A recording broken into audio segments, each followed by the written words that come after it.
ഇന്നത്തെ വീഡിയോയിൽ മൈക്രോസോഫ്റ്റ് എക്സലിലെ മാക്സിഫസ് എന്ന ഫംഗ്ഷൻ എങ്ങനെയാണ് യൂസ് ചെയ്യാമെന്നാണ് ചെക്ക് ചെയ്യുന്നത്. അതിന് വേണ്ടിയിട്ട് ഞാനൊരു എക്സൽ ഷീറ്റ് ഇട്ടിട്ടുണ്ട്. അതിൽ ഒരു എംപ്ലോയീസിൻ്റെ ഒരു കമ്പനിയിലെ എംപ്ലോയീസിൻ്റെ ഡാറ്റാസാണ് ഉള്ളത്. Employee I D, gender, birth date, salary. Okay, ഇത്രയും ഡേറ്റ വെച്ചിട്ടാണ് ഞാനിന്ന് മാക്സിഫസ് എന്ന ഫംഗ്ഷൻ ഡെമോൺസ്ട്രേറ്റ് ചെയ്യുന്നത്. അപ്പോൾ മാക്സിഫസ് എന്ന് പറയുന്നത്, ഈ ഫംഗ്ഷൻ എന്ന് പറയുന്നത് നമുക്കൊരു പ്രത്യേക ക്രൈറ്റീരിയയിലുള്ള സെൽ റേഞ്ചിലുള്ള ഡാറ്റയുടെ ഏറ്റവും വലിയ വാല്യൂ ഏതാണോ അത് റിട്ടേൺ ചെയ്യാനുള്ള ഒരു ഫംഗ്ഷനാണ് മാക്സിഫസ്. ഓക്കെ, ഞാനിതൊരു എക്സാമ്പിളായിട്ട് കാണിച്ചു തരാം. ഓക്കെ, ഞാനിന്ന് ചെയ്യുന്നത് ഈ കമ്പനിയിലെ മെയിൽ എംപ്ലോയി ഏറ്റവും കൂടുതൽ വാങ്ങിക്കുന്ന സാലറി എത്രയാണെന്നുള്ളതാണ് ചെക്ക് ചെയ്യുന്നത്. ഓക്കെ, അപ്പോൾ ഫസ്റ്റ് നമുക്ക് മെയിൽ എംപ്ലോയി ആയിട്ടുള്ള ഒരാൾ ഏറ്റവും കൂടുതൽ എടുക്കുന്നത് സാലറി എത്രയാണെന്നുള്ളതാണ് നമ്മൾ ഈ ടേബിളിൽ നിന്ന് എടുക്കാൻ പോകുന്നത്. അത് മാക്സിഫസ് ഫംഗ്ഷൻ ഉപയോഗിച്ചിട്ടാണ് ചെയ്യുന്നത്. നമുക്ക് ഈ സെല്ലിലാണ് ഡാറ്റ വേണ്ടത്. ഓക്കെ, ഞാനപ്പോൾ ഈ സെല്ല് സെലക്ട് ചെയ്യുന്നു. അതിൽ മാക്സിഫസ് ഫംഗ്ഷൻ അടിക്കുന്നു. അതിൽ ബ്രാക്കറ്റ് ഓപ്പൺ ചെയ്ത് കഴിഞ്ഞാൽ മാക്സ് റേഞ്ച് കാണിക്കുന്നുണ്ട്. മാക്സ് റേഞ്ച് എന്ന് പറയുന്നത് എനിക്കിവിടെ കിട്ടേണ്ട വാല്യൂവിൽ ഏറ്റവും വലിയ വാല്യൂ ഏതാണ് എന്നുള്ളതാണ് ഞാനിവിടെ കൊടുക്കേണ്ടത്. അപ്പോൾ എനിക്ക് കൊടുക്കേണ്ട റേഞ്ച് എന്ന് പറയുന്നത് D2 മുതൽ എൻ്റെ ഈ ടേബിളിൽ ഏകദേശം 474ഓളം എംപ്ലോയീസ് ഉണ്ട്. അപ്പോൾ 474 അല്ലെങ്കിൽ 400, ഈ സെൽ നമ്പർ നോക്കിക്കഴിഞ്ഞാൽ നമുക്ക് മനസ്സിലാവും. ഈ സെല്ലിൻ്റെ അഡ്രസ്സ് D475 ആണ്. അപ്പോൾ D2 മുതൽ D475 വരെയുള്ള ഡാറ്റ റേഞ്ചിലുള്ള ഡാറ്റയാണ് നമ്മൾ എടുക്കുന്നത് കമ്പയർ ചെയ്യാനായിട്ട്. അതിന് ശേഷം നമ്മൾ കോമ പ്രസ് ചെയ്യുന്നു. കോമ പ്രസ് ചെയ്ത് കഴിയുമ്പോൾ നമ്മൾ അടുത്ത ആർഗ്യുമെൻറ്റ് ചോദിക്കുന്നുണ്ട്. ആർഗ്യുമെൻ്റ് എന്ന് പറയുന്നത് ക്രൈറ്റീരിയ റേഞ്ച് എന്ന് പറയുന്നത് നമുക്ക് ഏത് ക്രൈറ്റീരിയ ആണോ നമ്മൾ ചോദിക്കുന്നത്, അതായത് നമുക്കിവിടെ വേണ്ട വാല്യൂ എന്ന് പറയുന്നത് ഹയസ്റ്റ് സാലറി, അതായത് ഇത് സാലറി കോളമാണ്. സാലറിയിൽ എംപ്ലോയിക്ക് കിട്ടുന്ന ഏറ്റവും വലിയ സാലറിയാണ് എനിക്ക് കിട്ടേണ്ടത്. അപ്പോൾ എൻ്റെ ക്രൈറ്റീരിയ റേഞ്ച് എന്ന് പറയുന്നത് മെയിൽ ഫീമെയിൽ ഉൾപ്പെടുന്ന ഈ സെൽ റേഞ്ചാണ്. അപ്പോൾ എനിക്ക് B1 മുതൽ സെയിം തന്നെ B1 മുതൽ ഏകദേശം 475 വരെ ഉണ്ടാവും. B1 മുതൽ B475 എന്ന് പറയുന്ന ഈ ലാസ്റ്റ്, ഇതിൻ്റെ അടിയിലേക്കൊന്നുമില്ല, ഈ ലാസ്റ്റ് സെല്ല് വരെയുള്ള ഡാറ്റ റേഞ്ചാണ് ഞാൻ സെലക്ട് ചെയ്തിരിക്കുന്നത്. കോമ, അതിനുശേഷം നമ്മുടെ ക്രൈറ്റീരിയ ആണ് ആർഗ്യുമെൻ്റായിട്ട് ചോദിച്ചിരിക്കുന്നത്. അപ്പോൾ ക്രൈറ്റീരിയ എന്താ? ക്രൈറ്റീരിയ 1 എന്ന് പറയുന്നത് നമ്മൾ ഏത് ക്രൈറ്റീരിയ ആണ്, ഈ റേഞ്ചിലെ ഏത് ക്രൈറ്റീരിയ ആണ്, മെയിലാണോ ഫീമെയിലാണോ. അപ്പോൾ ഞാൻ മെയിലാണ് സെലക്ട് ചെയ്യുന്നത്. എനിക്ക് മെയിലിൻ്റെ ഡാറ്റയാണ് ഇപ്പോൾ കിട്ടേണ്ടത്. മെയിലിൻ്റെ ഡാറ്റ കിട്ടാനായിട്ട് ഞാനിവിടെ ഓൾറെഡി ഒരു സെൽ റെഫറൻസ് ചെയ്ത് വെച്ചിട്ടുണ്ട്. അപ്പോൾ ഞാൻ ഈ സെല്ലിൽ വന്നിരിക്കുന്ന ഡാറ്റ ഏതാണോ, അതായത് ഈ സെല്ലിൽ മെയിൽ എന്നാണുള്ളത്, അപ്പോൾ ഞാൻ ഈ മെയിൽ എന്ന് പറയുന്ന ഈ സെല്ല് സെലക്ട് ചെയ്ത് കൊടുത്തു. അപ്പോൾ H8 എന്ന് പറയുന്ന സെല്ലിലുള്ള മെയിലാണോ ഫീമെയിലാണോ ആ പറയുന്ന ഡാറ്റ എനിക്ക് കിട്ടണം. ഓക്കെ, ബ്രാക്കറ്റ് ക്ലോസ് ചെയ്തു, എൻ്റർ അടിച്ചു കഴിഞ്ഞപ്പോൾ എനിക്ക് കിട്ടിയിട്ടുണ്ട് 1,35,000. അപ്പോൾ 1,35,000 സാലറി എടുക്കുന്നത് മെയിലാണോ ഫീമെയിലാണോ എന്ന് എനിക്കൊന്ന് ചെക്ക് ചെയ്യേണ്ടതായിട്ടുണ്ട്, ഒന്ന് വെരിഫൈ ചെയ്യുന്നതിന് വേണ്ടിയിട്ട്. അപ്പോൾ ഞാനിവിടെ ഫിൽറ്റർ അപ്ലൈ ചെയ്തിട്ടുണ്ട്. ഫിൽറ്ററിൽ പോയിട്ട് 1,35,000. ഓക്കെ, അത് കഴിഞ്ഞ് കഴിഞ്ഞാൽ ഇതൊരു മെയിൽ എംപ്ലോയി തന്നെയാണ്. ഓക്കെ, അതുപോലെ തന്നെ എനിക്ക് ഫീമെയിൽ എംപ്ലോയിൻ്റെ, അതായത് ഫീമെയിൽ എംപ്ലോയി ഏറ്റവും കൂടുതൽ എടുക്കുന്ന സാലറി എത്രയാണ്, ഇതാണ് എനിക്ക് അറിയേണ്ടത്. ഇവിടെ ഞാൻ ഇതുപോലെ തന്നെ മാക്സിഫസ്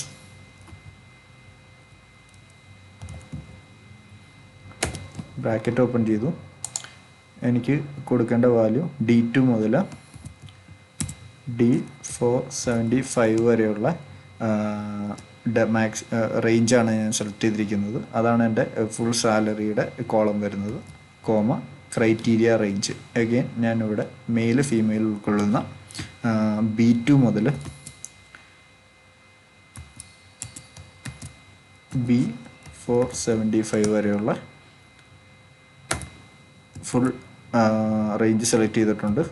അഗെയിൻ കോമ, ഇനി ക്രൈറ്റീരിയ സെലക്ട് ചെയ്യണം. ക്രൈറ്റീരിയ എന്ന് പറയുന്നത് എനിക്ക് ഫീമെയിലിൻ്റെയാണ് ഇത്തവണ വേണ്ടത്. അപ്പോൾ ഫീമെയിൽ ഞാനിവിടെ സെലക്ട് ചെയ്ത് കൊടുത്തിട്ടുണ്ട്.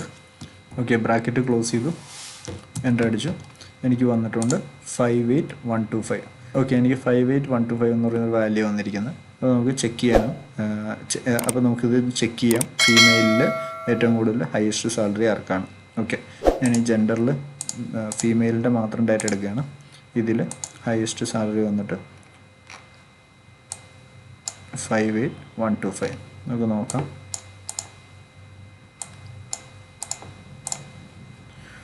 58125.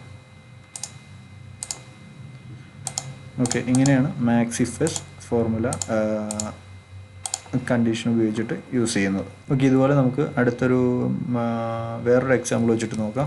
എനിക്കിപ്പോൾ യങ്ങസ്റ്റ് ആയിട്ടുള്ള എംപ്ലോയിൻ്റെ ഡേറ്റ് ഓഫ് ബർത്ത് വേണം. അങ്ങനെയാണെന്നുണ്ടെങ്കിൽ ഞാൻ ചെയ്യുന്നത് ഇവിടെ മെയിലിൻ്റെയും വേണം ഫീമെയിലിൻ്റെ വേണം. ആദ്യമേ ചെയ്ത പോലെ തന്നെ മാക്സിഫസ് ഫംഗ്ഷൻ ഉപയോഗിക്കുന്നു. മാക്സിഫസ് ഫംഗ്ഷൻ ഉപയോഗിക്കുന്നു, ബ്രാക്കറ്റ് ഓപ്പൺ ചെയ്യുന്നു. എനിക്ക് വേണ്ടത് ബർത്ത് ഡേറ്റ് ആണ്. ബർത്ത് ഡേറ്റ് C2 മുതൽ C475 വരെയുള്ള C2 മുതൽ C475 വരെയുള്ള ഡാറ്റയാണ് എനിക്ക് എടുക്കേണ്ടത്.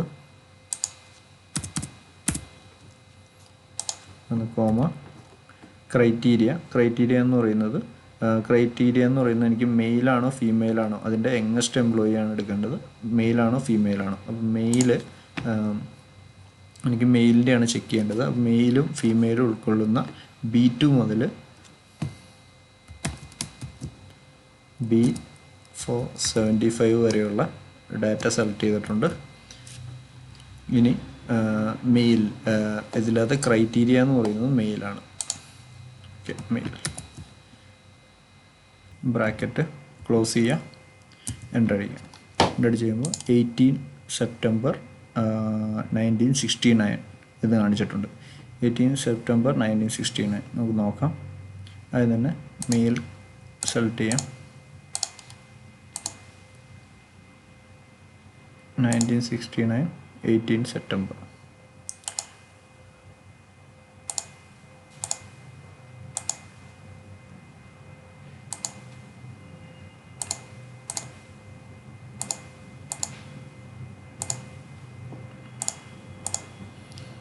സെപ്റ്റംബർ 1969. ഇതാണ് ഏറ്റവും യങ്ങസ്റ്റ് ആയിട്ടുള്ള മെയിൽ എംപ്ലോയി. ഇതുപോലെ തന്നെ നമുക്ക് യങ്ങസ്റ്റ് ആയിട്ടുള്ള ഫീമെയിൽ എംപ്ലോയി ചെക്ക് ചെയ്യും. ഫീമെയിൽ എംപ്ലോയി വരുമ്പോൾ equal sign MAXIFS bracket open again. എൻ്റെ മാക്സ് റേഞ്ച് എന്ന് പറയുന്നത് ബർത്ത് ഡേറ്റുകൾ ഉൾക്കൊള്ളുന്ന സെല്ലുകളാണ്.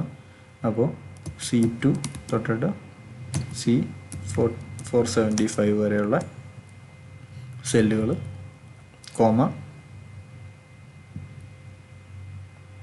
ക്രൈറ്റീരിയ റേഞ്ച് എന്ന് പറയുന്നത് എനിക്ക് വേണ്ടത് ഫീമെയിലിൻ്റെ യങ്ങസ്റ്റ് ആയിട്ടുള്ള ആളുടെ ഡേറ്റ് ഓഫ് ബർത്താണ്. അപ്പോൾ ഞാൻ മെയിൽ ഫീമെയിൽ ഉൾക്കൊള്ളുന്ന സെല്ലുകളുടെ സീരീസ് സെലക്ട് ചെയ്യണം.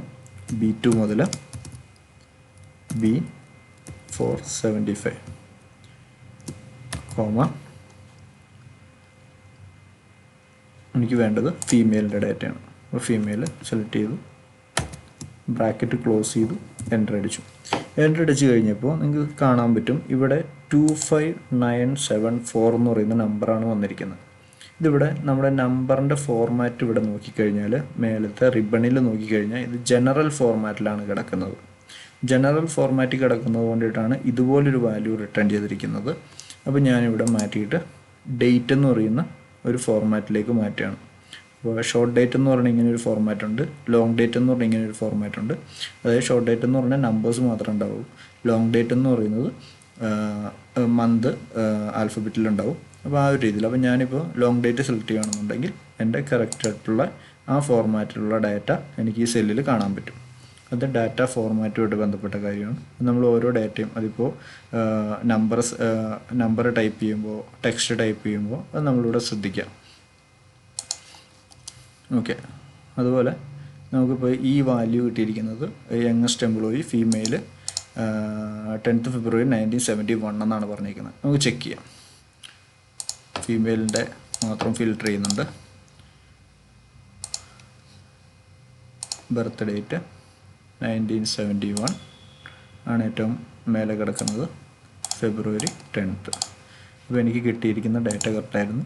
459 എന്ന് പറയുന്ന ക്യാൻഡിഡേറ്റിനാണ് 459 എംപ്ലോയി ID ഉള്ള ഫീമെയിൽ ക്യാൻഡിഡേറ്റിൻ്റെ ബർത്ത്ഡേ ആണ് ഏറ്റവും യങ്ങസ്റ്റ് ആയിട്ട് കാണിക്കുന്നത്.